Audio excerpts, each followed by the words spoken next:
welcome back to the Talking Wolves podcast. I am your host, Matt Cooper, and I'm delighted to say I'm joined by Mr. Dave Azzopardi. Dave, Wolves 2 wins in 2. What is happening?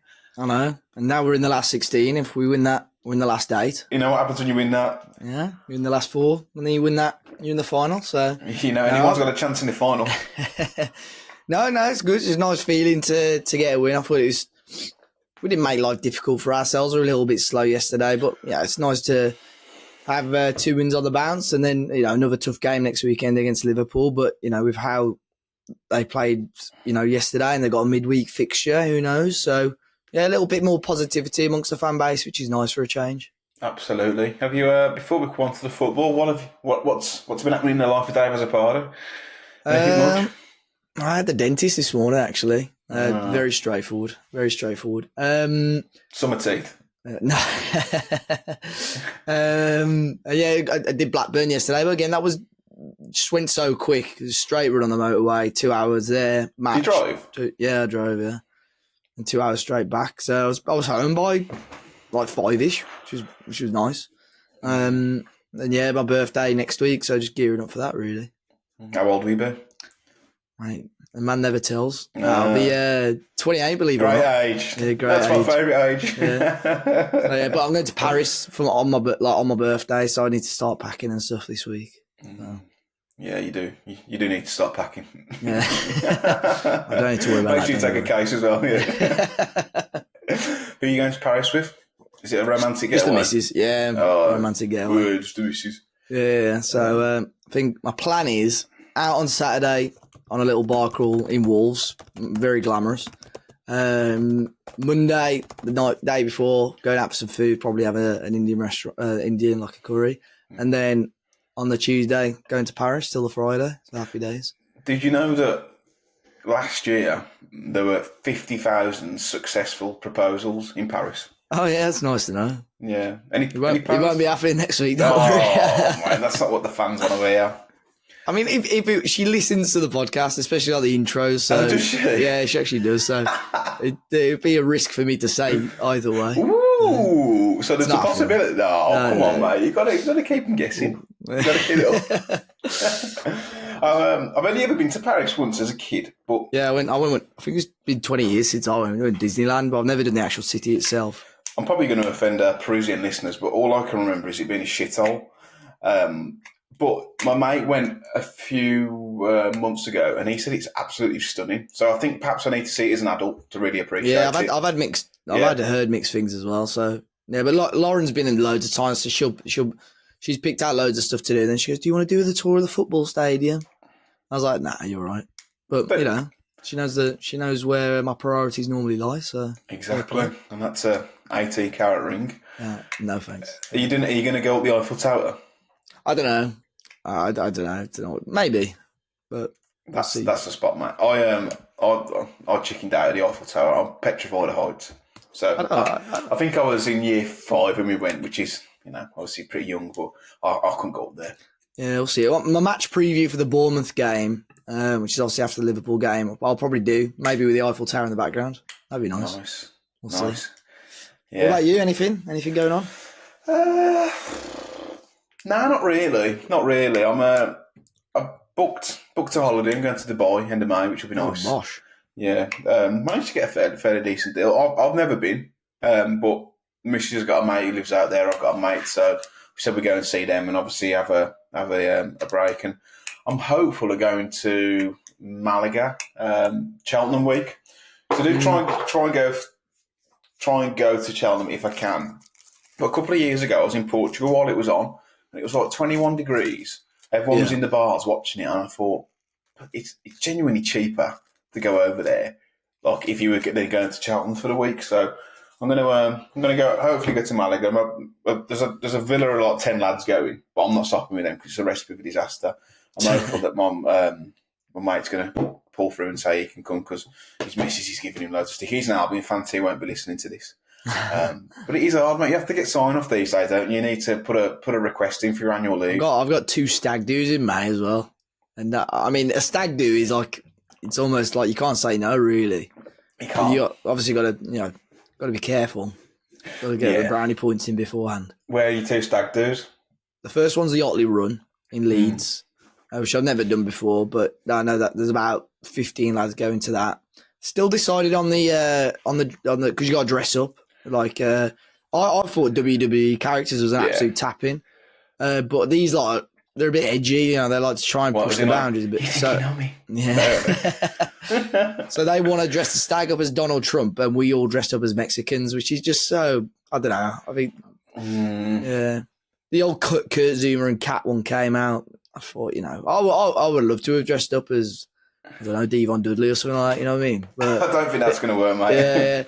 Or Bubba Ray more like, Didn't you probably don't want to say this on the podcast, didn't you used to think that the Dudley boys were from Dudley? Yeah, I did. No, genuinely I did. Yeah.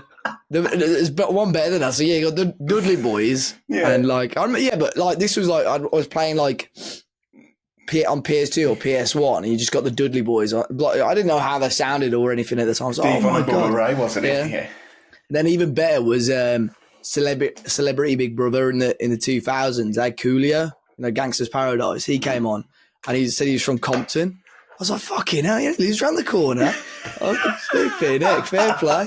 So, yeah, there's a young, naive David. So it's still not as good as when you were looking for transfer rumours for a Chinese player when we dropped down into League One. Way before Talking Wolves. Yeah, it was. Someone used the joke. Oh, his camera's changed. Oh, you just get into the punchline then. It's because what's happened there? I'll continue using this new platform. By the way, it's my camera. Someone put a rumour that we wanted to sign Korean International League One, and I was spent an hour looking for this guy. I couldn't find where he was, and then I quickly realised it. Yeah, an fan saying League One. Yeah, it's funny, isn't it, what you think as a kid. I never thought the Dudley boys were from Dudley though. But if you were dressing up on the Otley Run, which WWE superstar would you dress up as? I don't know. I like. There's a lot. I think Rey Mysterio is always a good one. But I think you can't really have one with your top off, though, can you? But you can have a little team. Ultimate Warrior. Yeah. But I don't know. There's loads. Mankind I used to like. Mick Foley when I was a kid. I think that one would be pretty good. So we'll see. Maybe this laptop. I don't know. Mate, sounds like you're on live support. I don't know what is going on today. Let's crack on with the football. It's like Wolf season. I know. Let's crack on. Oh well. As we said in the intro before we spoke about miscellaneous, 2 wins in 2, mate.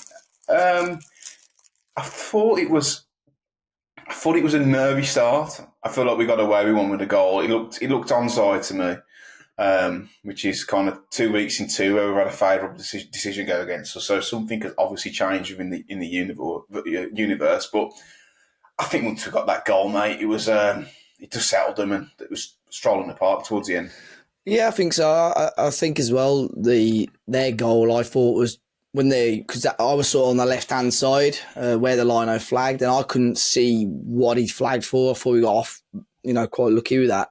I felt Johnson's positioning for that was a little bit suspect, to be honest. But I think that's how they were going to score and trouble you. Championship sides tend to be a little bit more physical, so the set pieces is going to be, what they work on to try and gain the advantage. I actually thought they created some decent half opportunities. Blackburn, they did worry us that front three in particular. I think, they will worry other championship teams throughout the rest of the season. But yeah, I thought we had a slow start. We were focusing all the play down the right-hand side. Rodrigo Gomez had so much space on the left. And a lot of it was starting with Totti and Agbadu, so they could have easily sprayed it out to him. But, as soon as we started moving the ball a little bit quicker, a little bit better, that's obviously when we started having a bit more joy. And I know it wasn't the prettiest of goals, but obviously when João Gomez scored, I think from there it was only going to be one result, thankfully. Were you surprised how strong you went?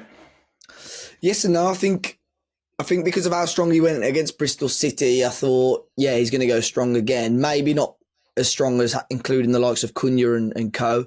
Even in the second half, we're 2-0 up and he was bringing Santi off, who, of course, was on a booking, and I think he struggled a little bit in that first half. He was dog shit, weren't he? He was so bad. I thought maybe bring on Giga. good opportunity to introduce them into the English game. And he obviously brought Doc on, who didn't really put much of a foot wrong. But I thought that was a good opportunity to bring the new lad in to see what he was about. But obviously not. That, for me, possibly gives me the indication that Nasser Giga possibly won't be a first-team regular between now and the end of the season, and it might be a case for early part of next season onwards, because I think if Wolves are desperate to try and break him into the first team, I think he would have come on in some capacity yesterday. But yeah, I'm glad he's strong. Well. I'm glad he's taking it seriously anyway. When I saw that Cunha was starting, I did feel a little bit like, what is the point? Because if you lose him through injury, that's your season done. But do you think Cunha is almost saying, "You better be playing me. You better be playing me. I don't want resting. I want to play." Maybe. I think there's enough. Of course, it's a risk with injuries and suspensions and stuff, but there's enough of a. You got a week between each fixture. It's been a week since Villa. It'll be a week till Liverpool. So there's enough time to recover and rest and so on. And I thought he was solid again yesterday. Cunha, I thought again early parts of the game, I think he was trying a little bit too hard to be the star man. But once he got in his groove, and his goal was so well taken. And what impressed me the most with Cunha was the defensive work rate yesterday was phenomenal. And I know Gary O'Neill mentioned it, and Vitor's mentioned it as well. But there was a breakaway that Blackburn had in the first half when the guy's sprinting down the line and Cunha just comes, so fast back to defend it and wins a slide tackle. He did it again as well in the second half a couple of times, but I think overall he had a much better, performance. And I think it showed that there was a little bit of weight off his shoulders. He's got a couple of goals now in the last couple of games. The contract signed. So hopefully if we get this Mateus Cunha between now and the end of the season, which I've mentioned so many times before, I think we'll be absolutely fine. But I think it was a bit hero ball though, wasn't it? Like first half. Yeah, no, definitely. That, like I said, he just tried a little bit too hard to be the star man, which is fine. But you just got to make sure it works. But I think in general though, we tried to walk the ball in the back of the net the majority of the game. So yeah, I was just glad that we got the João Gomes got fortunate with his.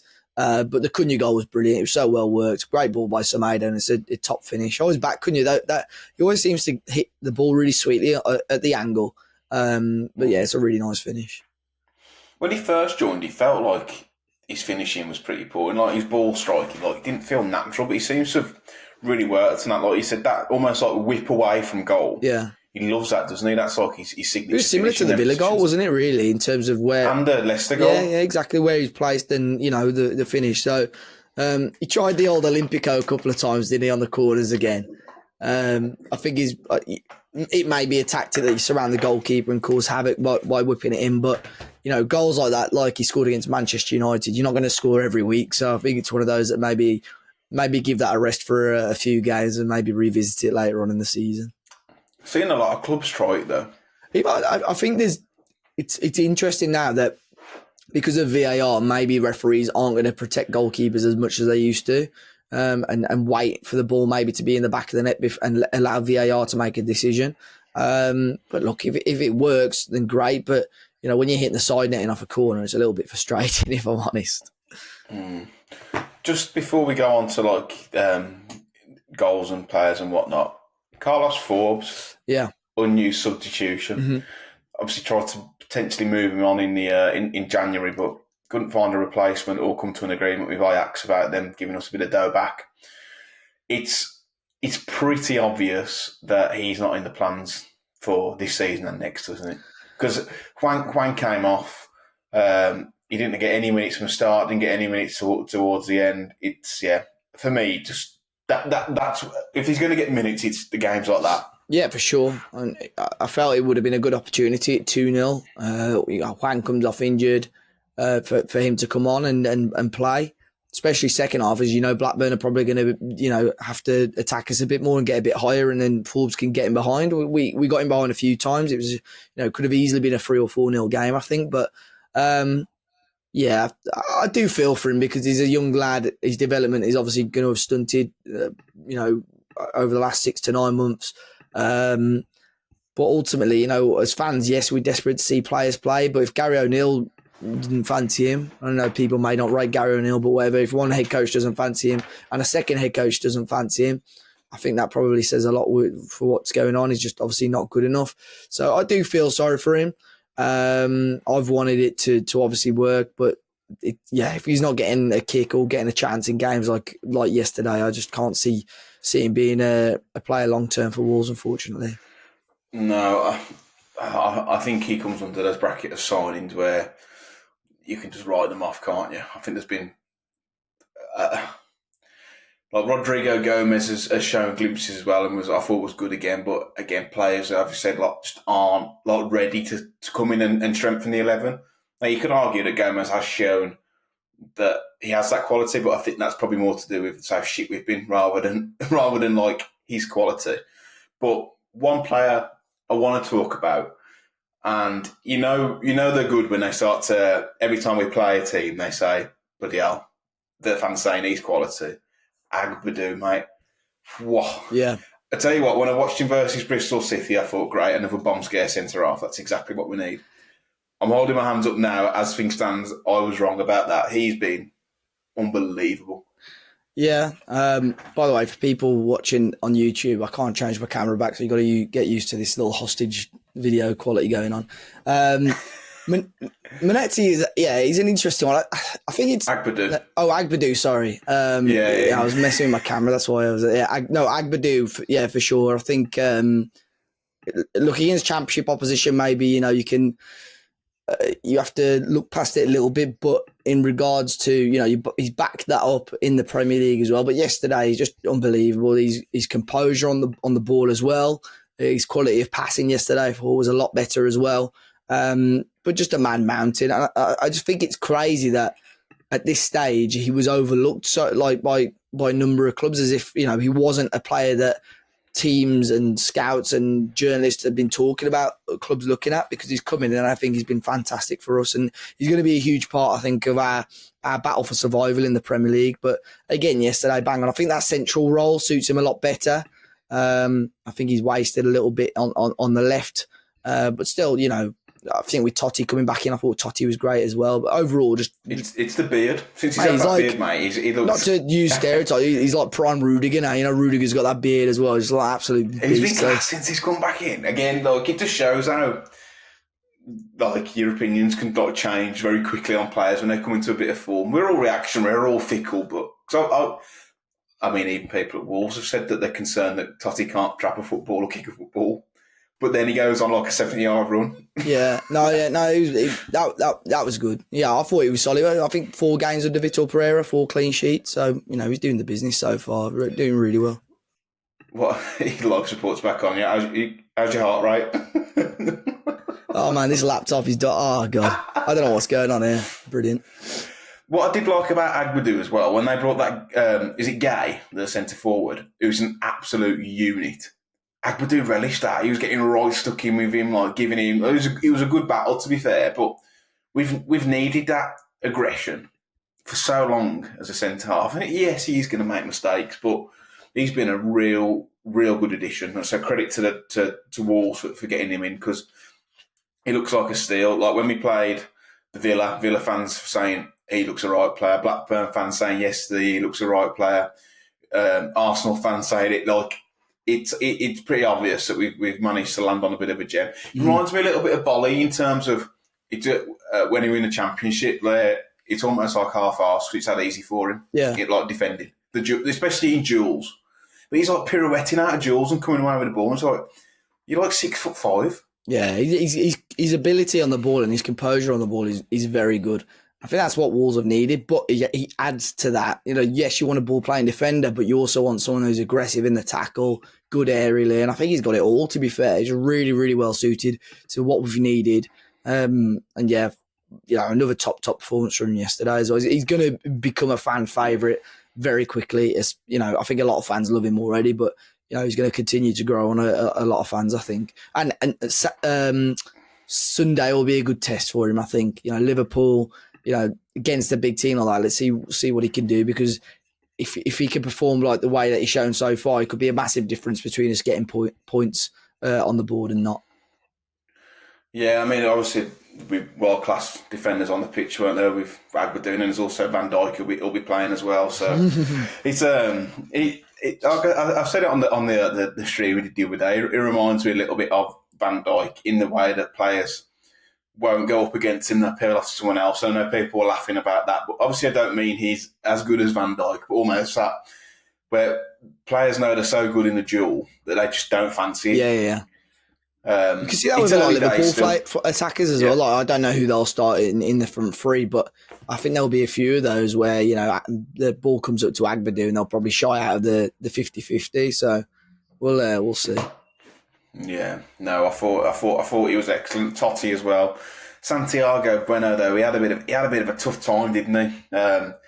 I don't like him as a wide centre half. I think it leaves him way too exposed to cover. I think especially when Semedo was pushing up so high. Semedo was pushing high, and Rodrigo Gomes was really high as well. So I think if you're playing Bueno, I would have again put him in the centre and put Agbadou out on the right. But he got booked. I think he was unlucky with the booking because he made quite a decent tackle, but I think the referee was indicating that it was for a little nudge or.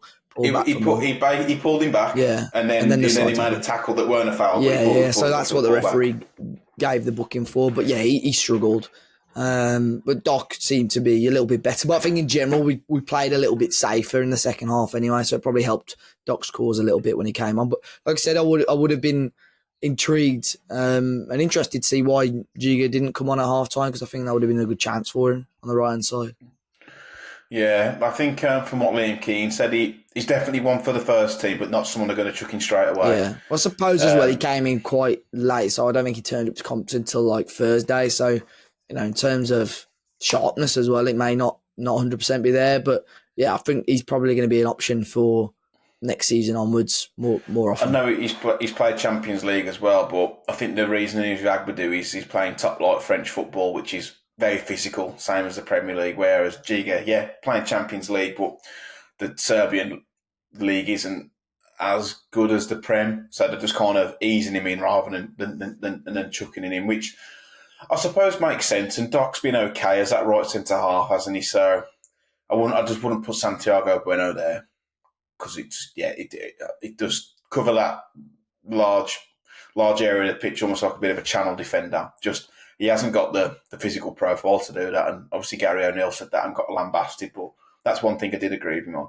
What did you make of Gomez and Bellegarde in the midfield? I thought they were everywhere again. Yeah, I didn't dislike it. I think Bellegarde deserved a place in the team in some capacity. I think the holding midfield is the position for him now. I think in terms of his ability on the ball, they both got forward a lot though as well. Yeah, I think João Gomez was probably stood out for me again. It's nice to see him starting to get on the score sheet. He's got a few goals so far this season.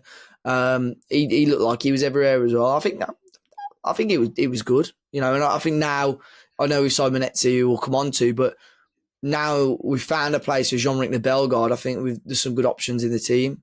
But then you have to look at the likes of Boubacar Traoré and Tommy Doyle. Are they going to get opportunities now? This side of the summer, I think they'll be rare and quite limited for them both. I think Pereira has made it very clear that he doesn't see Tommy Doyle as part of his plans. He's always talked about his professionalism, but in terms of like a player, I think it's dangerous to cast players aside in public like that. They may have had a conversation. Perhaps he'd rather be up front, but for me, just I don't know. I think I said before he made it. He pretty much said in his one of his press conferences he doesn't really. I think he sort of went a long way around saying he doesn't fit into my style of play.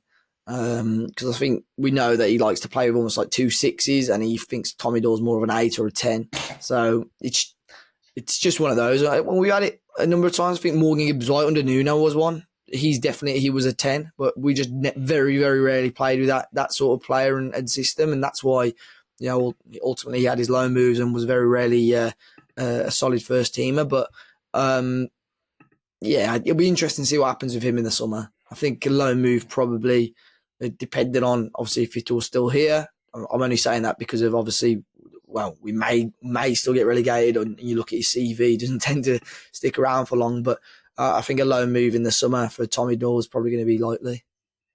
Yeah, I think a permanent maybe as well. But the issue with the permanent is that, well, City get the 50% back, don't they? Which we all knew when they took the deal on. We only signed him for 5 million, so we'll see. Yeah. Well, you just hope that. I don't think he's going to go somewhere and have such an amazing season that someone's going to put him for like 20 million. So I think it was a good piece of business at the time, and I still think it is now because he's a half decent Premier League footballer, I think, or a top end Championship footballer. And to get it for £5 million, yes, you've got that hefty sell on, but I still don't think it's bad business. Obviously, Wang's out potentially now for a little while. Looked like his hamstring, which he's had problems with before. I don't know how far away Strand Larsen is from playing. So it's a bit of an issue, that isn't it? But yeah. from bringing Manetzi on, he was almost playing as like that false nine, or like that the third of the midfield, the midfield third who would make those late runs into the box and advance. Yeah. So do you think, he could play almost that hybrid? It's a bit arse backwards, isn't it? But yeah, either that or you sort of use Gedge and Cunha as like sort of those two inside forwards, and it almost creates that three in the midfield, which we've certain people have been talking about over since Vitor came in. Hopefully Jorgen's not too far away. I think Liverpool might come too soon for him, possibly, or hopefully he can make the bench and maybe get some minutes. But yeah, Manetzi's debut was interesting. I thought, a lot of positives in there. I think he still showed, there were certain people, I think there was articles about his actual ability on the ball, like his passing, for argument's sake, a little bit suspect. And he played a stinker of a ball back. I think he played one of the Blackburn players through, but then other than that, every time there was a loose ball, Marshall Manetzi seemed to be on the end of it. He was so unlucky not to get a debut goal. There was the header that he had, the diving header just wide. There was one where Cunha put it up in the air. There was a volley on the edge of the air, and probably the best chance was when he was through on goal, ball through, and he was just on the end of it, and then he hit it like he remembered that he left the kettle on in his hotel room or something like that. He passed it straight to the goalkeeper. But, I think it's interesting. If you've got that option, again, I don't think Manetzi is a starter for Wolves as of right now, but I think if you've got that option to come off the bench where he's almost so unpredictable, you don't know what to expect from him. He's almost like a bull in a china shop as well. I think that's a really interesting option for Wolves to have, and probably not an option that we've had in a long time. I think someone compared him to like an Alfred and Dave Edwards hybrid, because his work rate was there. He's buzzing to hear that. But I think the work rate was there, and that's why managers will love. They love players like that work their bollocks off. And if Manetzi does that, I think he'll be a real asset to Wolves between now and the end of the season. Yeah, he was entertaining, to say the least, wasn't he? He's going to be. I think he's going to frustrate fans for sure. But yeah, like there was a couple of passes that I just thought a bit like. But I think we've already got it in our head. Yeah, we've already got it in our head. Yeah, but then I thought that, and then the first pass he made was an unbelievable ball. I think it was to Sarabia on the right hand side. It was switch. He played a really, really nice through ball though as well. Yeah. But yeah, I mean, other than that, it was a solid enough debut. I think he did enough to impress fans anyway. And like I said, it's a shame he didn't get a goal. There was a lad in front of me that went on. I think he had the two chances. He went on Bet365 to look at the odds on Manetzi to score the next goal. I don't know if he put any money on it because he would have lost. So, but no, impressive. And like I said, an interesting option for Wolves to have off the bench. More importantly, physical. Yeah. Well, if anything, disrupt games. I think there's a big drive to sign players of that nature. And mate, we've said it for like 4 years, regardless of the manager. We need a bit more legs and dynamism in the team. Yeah. But you've had like Neto who's good on the counter, but I think Lamina's the last one we signed who's probably of that ilk. Just gone back. Yeah. No, definitely, but I think there is a lot of physical. Like Andre and João Gomez obviously have that, but they haven't got the stature to match it as well. That's not the be all and end all, but I think Manetzi, 6'2", coming into the team, it's a real nice physical element to the midfield that, like you say, is quite rare for Wolves to have. We haven't had that properly in a short while, really. Yeah, because if you're starting like Totti, Agbadu, Jigger, Monetti, Strand Larson, that like completely changes your team in terms of physical profile. Yeah. Well, if you look at Manetti's like show reel, like his highlights almost, he's got a really good record of goal scoring in France anyway. He's a box crasher, isn't he? But a lot of his goals are headed goals. So every time we got the ball on the wing, his late runs into the area were brilliant.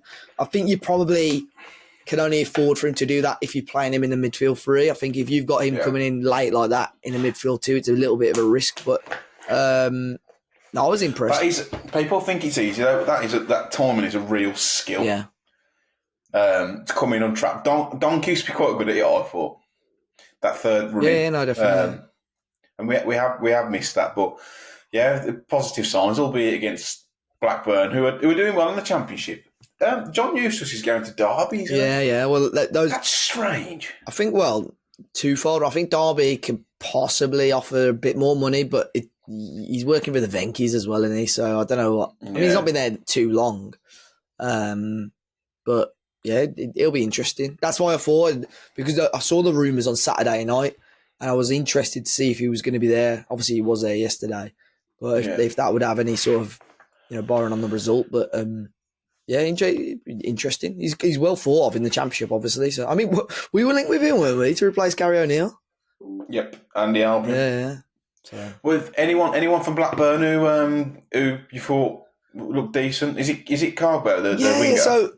But I think that's because he's coming up against Santi B. Yeah, but he did look. The whole front three looked good. The lad on the right hand side as well, but Carbo looked good, and because the lad who we had on for the preview mentioned him.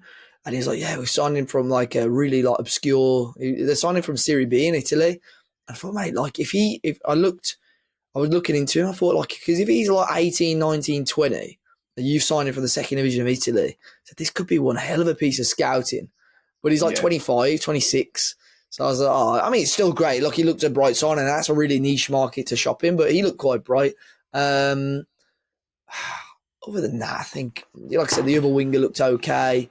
But I was impressed, and I was quite intrigued to see how they tried to play it out of the back. For example, but Wolves almost caught them out a few times without pressing. To be fair, you're trying to play tiki taka, playing out of the back with Danny Bart at centre half. It was interesting, but no, it was nice for him to get a bit of recognition at the end of the game as well.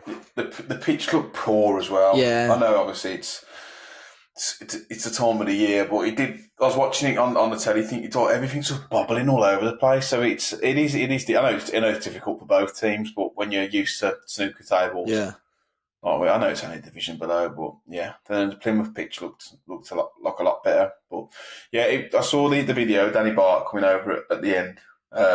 I like his little wry smile at the point in the chant where it said "fuck off, Johnson." Yeah, I know. Started laughing. Was it? What was the away end like? Because a fair few went, didn't they? Yeah. I think we saw that. The atmosphere was okay. It wasn't fantastic. I think obviously when we started, putting the ball in the back of the net, it improved a little bit.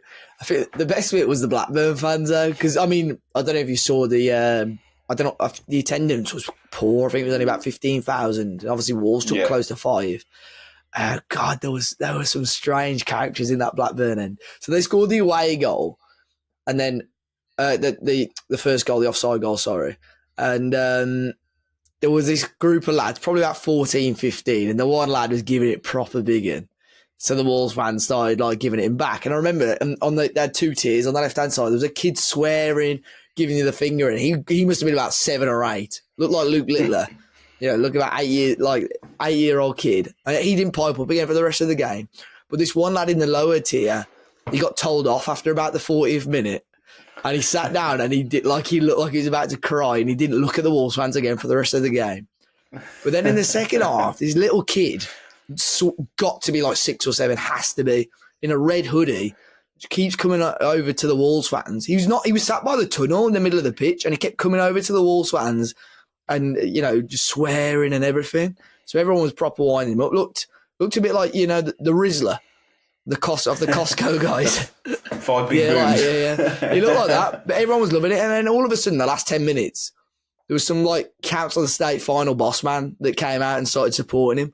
But he would have been 25, so everyone was like, mate, no, like trying to be the main character. But that, like, for the second half, where the game was done, that was the best part of the entertainment.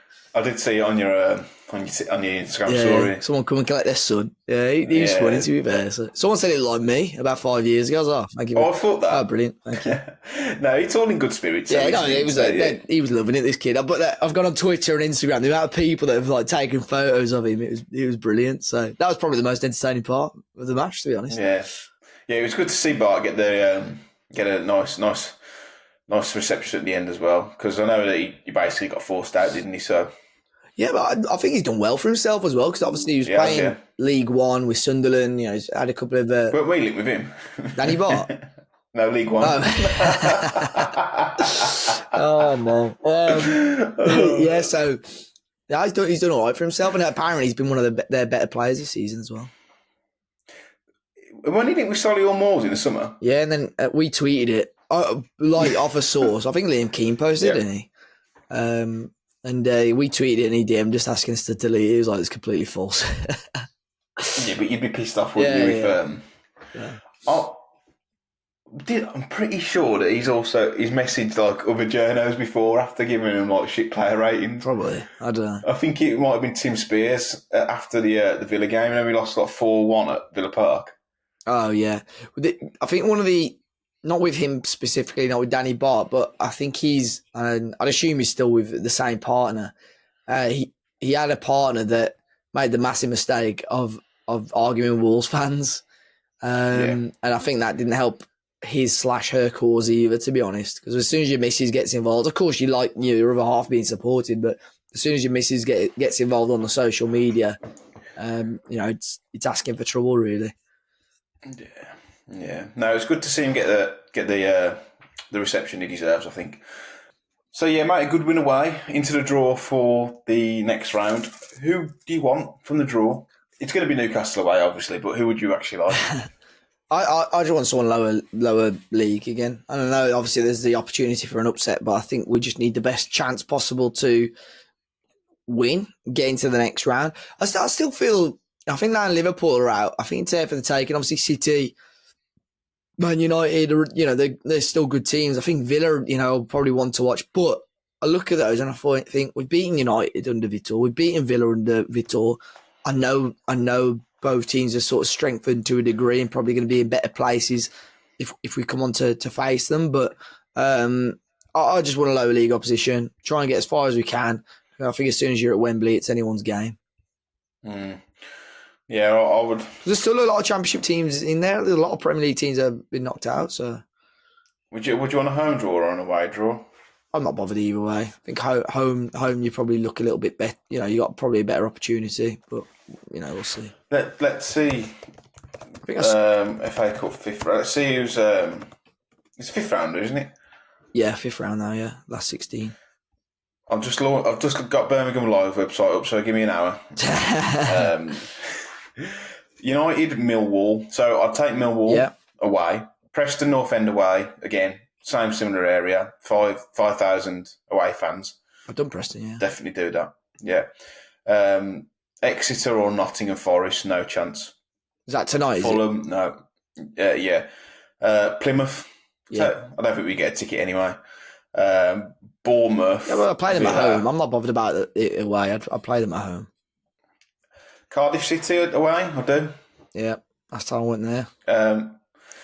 Doncaster Rovers or Palace, take Doncaster away. I've done that in the FA Cup before, all them years ago. And then the only other one would be Burnley, but I wouldn't want to go there because it's hot. I play them at home though. That's what I mean. Like, there's a lot of teams in there that I'd still play, like Burnley, and hopefully there's one or two more upsets in the remaining games as well. But we got every chance. We can compete against every team that's left in that, and we have competed against it. I think every team that's left in that competition this season. So, Premier League teams obviously. Obviously, City are left in it. The Villa, Newcastle, Brighton, Bournemouth. They're the teams you want to avoid, really, aren't they? So you want like City, Forest to play Villa, City to play United. Get a couple more of those out before the next round. Before they knock us out in the course. Before we go on to the Liverpool game, mate, what were your thoughts on the Mario Lemina farewell comments on Instagram? I think he was always going to write some sort of farewell message. He was never not going to do that. I think there was a much better way for him to go about wanting to leave the club. So yeah, I wasn't bothered either way, to be honest. Not bothered either way. It's weird how they do their transfer business now, isn't it? Galatasaray, like they announced that they were in negotiations with Wolves, had him having pictures before it was even a done deal. He was in Istanbul singing and all this stuff. So, yeah, I think he needed to go, and I think Wolves are probably glad they got a bit of money for him as well. Mm. Do you think he'll ever want to talk on a podcast about it? Possibly. Yeah, possibly. I did think that, but I thought I'll let it die down because he gained about 100 million followers or something absolutely stupid. Not 100 million, it's a bit extreme, but every time I went on his Instagram, he was getting like tens of thousands of followers. So I thought I'll let that calm down. But yeah, we'll see. I wouldn't surprise me if he wanted to come on the podcast, to be fair. I don't think that Turkey was his first choice, so either. He wanted to get to Saudi, didn't he, for the dough? That was what his heart set on. His wage is about probably what he was on at Wolves. Yeah. In Gala, so yeah. But do you think he's just wanting to try to force a Saudi move? It hasn't happened and thought, fuck, I can't really stay now. Yeah, I think he had to go. I think he probably saw the reaction from the fans and stuff as well, and probably knew that Wolves were going to either not play him or force him out. So, yeah, we've got players now. Obviously, Jean Rickner, Bellegarde's moved into that holding midfield and looks okay. Manetzi's obviously a player who we'll reserve judgment on for now, but you know, I think we're pretty well stacked in that department anyway. I don't think he was going to be a major loss. And Craig Dawson reportedly in talks potentially terminate his contract. I'm not sure why they would do that unless he's not been included in the registration. Apparently he's not, but that would make no sense because he's homegrown. So I don't know. I think he wasn't going to play. I think there's a lot of players in front of him now in the pecking order. But you can't go and play for someone else though in the Premier or the Championship. Not in England, no. He'd have to go abroad. No. Yeah, he'd have to go abroad. So he'll be. But he wanted to move to Wolves to come closer to home, so I can't see him doing that. Yeah, it'll be interesting to see where he goes or what he does. Wolves obviously tried to sort of move out because the whole Leicester thing was going on, and I'm sure he would have been a fan of that possibly. But again, I'm not too bothered. He came in the same time as Lamina, came in, did the job that he needed to do. The time's gone now. Good defender, did his job for Wolves, but just unfortunately just not good enough for this current team. I think the other thing that we should probably talk about is this release clause in Mateus Cunha's new contracts. Now, I was listening to the ENS podcast, right, and they've acknowledged that other people are reporting it, but they, from their sources, they're not saying it's like 100% true, which makes me feel a bit more confident because I just don't really, I don't really understand it. And I know people are saying, well, you'd get less than that if you went down, but the way I perceive it is you're paying the player a lot more money between now and June, July, August, and you've inserted a release clause for a fee that was probably less than you would get anyway. Because I think you probably get 70 million for him in the summer, regardless of the new contract. I think. And now you're paying him more and you're accepting less. But then obviously, if you go to the Championship, then you're going to be getting 40 mil. Yeah, I think the reason they've probably done it was, I don't know. I think there's a few ways you could look at it. I certainly thought it'd be more than that, but I think that you got Mateus to sign. That's probably the point that they could agree on. I think any more than that, 70 million euros sounds good, but when you translate it into the sterling, you're like, oh god, it's actually quite a lot less than what I expected. But it will still be a record sale for the club. But I thought it'd be higher. Liam Keane said he wasn't sure on the value, and the club were being quite tight-lipped about that. But it wasn't a relegation release clause; it's just a standard release clause.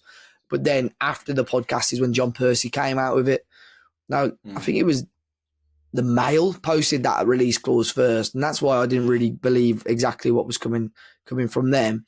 John Percy's obviously a little bit more reliable, so I do think it should be a little bit higher. However, I think if Matthias didn't sign it and we went down, you probably, that difference in money, you're probably saving by staying hopefully in the Premier League.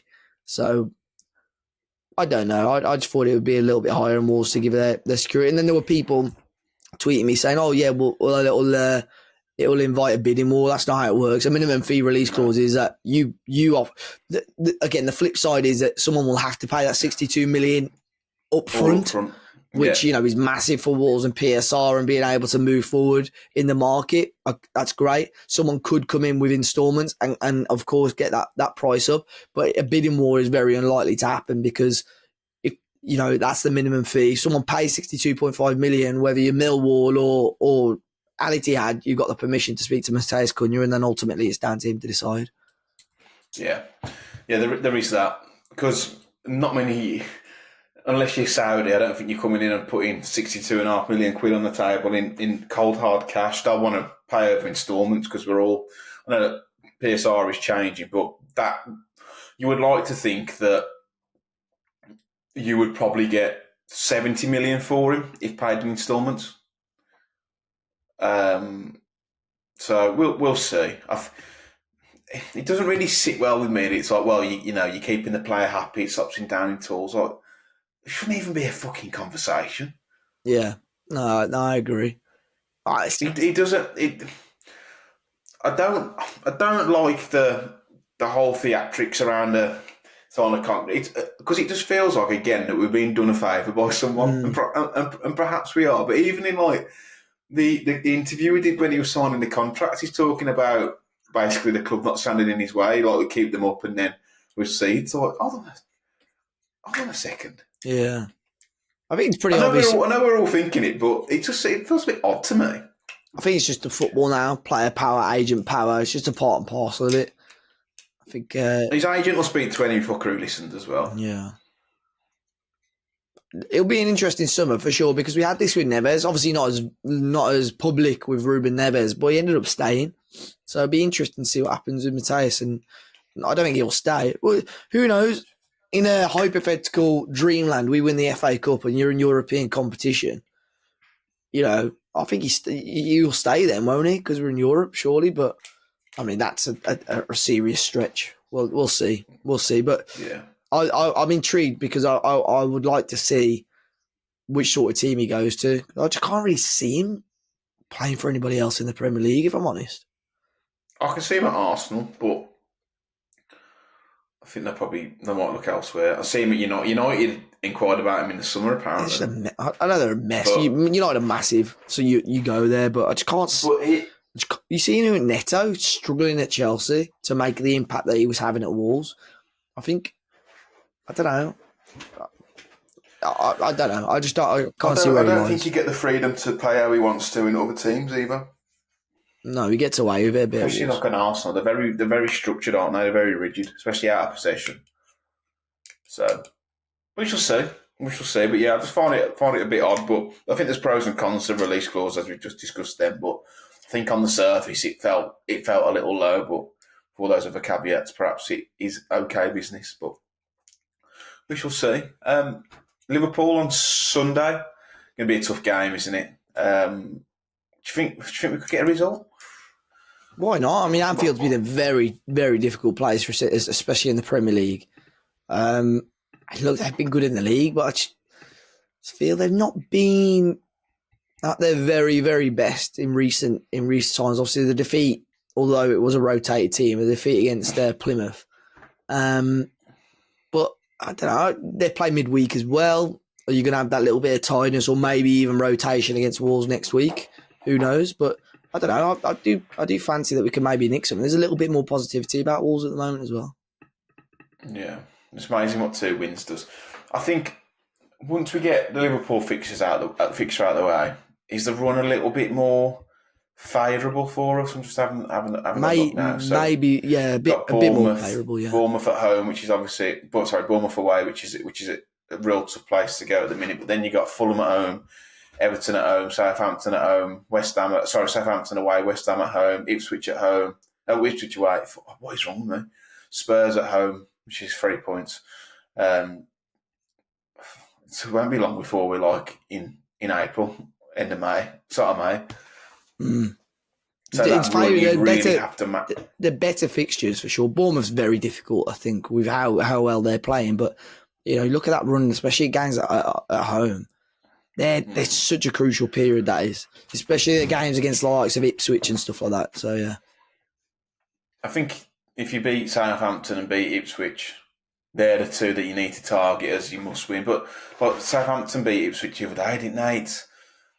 I still think there's a good chance we go down. I really, really do. Of course, there's still a chance. There's still a chance. It's those games are absolutely crucial. If you can beat Ipswich, we've still got to play Leicester at home, haven't we? If you can get wins in those games, then you got every chance of staying up. Still, you got to win it. Yeah. There's still a handful of games that we have to win. You can nick points like against the likes of Liverpool, Bournemouth. So helps you a lot in the fight to stay up. Yeah, it's going to be a tough game, but we'll see. We've only had a few questions this week, mate, so we'll just fly through them before we close the podcast. So, Dustin Nemos said, any comments on Johnny Phillips hinting that there is acknowledgement at the club that the ownership strategy is due to change moving forward? Now, I've not heard this, so I can't comment, but I can reach out to Johnny, or we can try and get him back on the pod to discuss if he's got a bit of news. I've not seen that either, so I'm not too sure. I don't know. Does that mean new owners, or does that mean Fosun just changing their strategy slightly? Well, I think it's glaring. Obviously, they need to change the strategy. I can't believe it's taking. It might be because they spent a bit of money right at the death there, But that's the money that they would have got back from the Kilman sale and stuff. So, Yeah. So. Cunha aside, this is freezing Wolf. Who becomes our most valuable, coveted asset in the summer? You got João Gomez, Ait-Nouri. I think you can probably chuck Agbadou in there as well now.